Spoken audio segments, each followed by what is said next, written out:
संकट चौथ व्रत कथा। हर साल माघ मास के चतुर्थी तिथि को संकट चौथ व्रत रखा जाता है। इस दिन महिलाएं अपने पुत्र की लंबी उम्र और सुखी जीवन की भगवान गणेश से प्रार्थना करती हैं। ये व्रत निर्जला रखा जाता है, यानी कि इसमें जल और अन्न कुछ भी ग्रहण नहीं किया जाता। साल में वैसे तो 12 संकटी चतुर्थी व्रत आते हैं, लेकिन सभी में माघ मास के कृष्ण पक्ष में आने वाली चतुर्थी का खास महत्व माना गया है। ये उपवास बिना व्रत कथा को पढ़े अधूरा माना जाता है। इस दिन माताएं पूरे दिन निर्जल व्रत रखती हैं और शाम को चंद्रमा को अर्घ्य देकर व्रत का पारण करती हैं। शाम को चंद्रोदय के दर्शन कर पूजा में दुर्वा, शकरकंद, गुड़ और तिल के लड्डू चढ़ाए जाते हैं। संकट चौथ व्रत कथा। एक समय भगवान विष्णु और माता लक्ष्मी के विवाह की तैयारियां चल रही थी। इसमें सभी देवताओं को निमंत्रित किया गया, लेकिन विघ्नहर्ता गणेश जी को निमंत्रण नहीं भेजा गया। सभी देवता अपनी पत्नियों के साथ विवाह में आए, लेकिन गणेश जी उपस्थित नहीं थे। ऐसा देखकर देवताओं ने भगवान विष्णु से इसका कारण पूछा, तो उन्होंने कहा कि भगवान शिव और पार्वती को निमंत्रण भेजा गया है।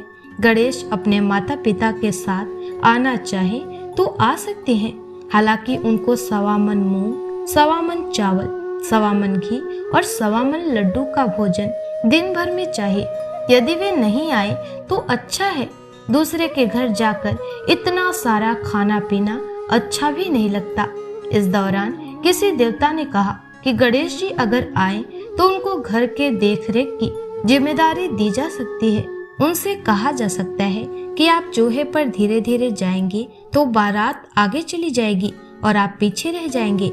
ऐसे में आप घर की देखरेख करें। योजना के अनुसार विष्णु जी के निमंत्रण पर गणेश जी वहां उपस्थित हो गए।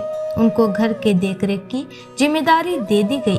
बारात घर से निकल गई और गणेश जी दरवाजे पर ही बैठे थे। यह देखकर नारद जी ने इसका कारण पूछा, तो उन्होंने कहा कि विष्णु भगवान ने उनका अपमान किया है। तब नारद जी ने गणेश जी को एक सुझाव दिया। गणपति ने सुझाव के तहत अपने चूहों की सेना बारात के आगे भेज दी, जिसने पूरे रास्ते खोद दिए। इसके फलस्वरूप देवताओं के रथों के पहिए रास्तों में ही फंस गए। बारात आगे नहीं जा पा रही थी। किसी के समझ में कुछ भी नहीं आ रहा था कि क्या किया जाए। तब नारद जी ने गणेश जी को बुलाने का उपाय दिया ताकि देवताओं के विघ्न दूर हो जाएं। भगवान शिव के आदेश पर नंदी गजानन को लेकर आए। देवताओं ने गणेश जी का पूजन किया। तब जाकर रथ के पहिए गड्ढों से निकल तो गए, लेकिन कई पहिए टूट गए थे। उस समय पास में ही एक लोहार काम कर रहा था। उसे बुलाया गया। उसने अपना काम शुरू करने से पहले गणेश जी का मन ही मन स्मरण किया और देखते ही देखते सभी रथों के पहिए को ठीक कर दिया। उसने देवताओं से कहा कि लगता है आप सभी ने शुभ कार्य प्रारंभ करने से पहले विघ्नहर्ता गणेश जी की पूजा नहीं की है, तभी ऐसा संकट आया है। आप सब गणेश जी का ध्यान कर आगे जाएं, आपके सारे काम हो जाएंगे। देवताओं ने गणेश जी की जय जयकार की और बारात अपने गंतव्य तक सकुशल पहुंच गई।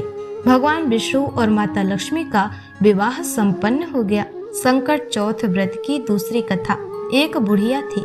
वह बहुत ही गरीब और दृष्टिहीन थी। उसके एक बेटा और बहू थे। वह बुढ़िया सदैव गणेश जी की पूजा किया करती थी। एक दिन गणेश जी प्रकट होकर उस बुढ़िया से बोले, बुढ़िया माँ, तू जो चाहे सो मांग ले। बुढ़िया बोली, मुझसे तो मांगना नहीं आता, कैसे और क्या मांगू? तब गणेश जी बोले, अपने बहू बेटे से पूछकर मांग ले। तब बुढ़िया ने अपने बेटे से कहा, गणेश जी कहते हैं तू कुछ मांग ले, बता मैं क्या मांगू? पुत्र ने कहा, माँ तू धन मांग ले। बहू से पूछा तो बहू ने कहा, नाती मांग ले। तब बुढ़िया ने सोचा कि ये तो अपने अपने मतलब की बात कर रहे हैं। अतः उस बुढ़िया ने पड़ोसियों से पूछा, तो उन्होंने कहा, बुढ़िया तू तो थोड़े दिन जिएगी, क्यों तू धन मांगे और क्यों नाती मांगे? तू तो अपनी आंखों की रोशनी मांग ले, जिससे तेरी जिंदगी आराम से कट जाए। इस पर बुढ़िया बोली, यदि आप प्रसन्न हैं तो मुझे 9 करोड़ की माया दे, निरोगी काया दे अमर सुहाग दे, आंखों की रोशनी दे, नाती दे, पोता दे और सब परिवार को सुख दे और अंत में मोक्ष दे। यह सुनकर तब गणेश जी बोले, बुढ़िया माँ, तुमने तो हमें ठग लिया, फिर भी जो तूने मांगा है वचन के अनुसार सब तुझे मिलेगा। और यह कहकर गणेश जी अंतर्ध्यान हो गए। उधर बुढ़िया माँ ने जो कुछ मांगा वह सब कुछ मिल गया। हे गणेश जी महाराज, जैसे तुमने उस बुढ़िया माँ को सब कुछ दिया वैसे ही सबको देना। तो भक्तों, आशा करती हूँ कि आप सभी को ये कथा पसंद आई होगी। ऐसे ही धार्मिक कथा को श्रवण करने के लिए हमारे चैनल को सब्सक्राइब कर लें। मिलते हैं नेक्स्ट वीडियो में, तब तक के लिए जय श्री गणेश।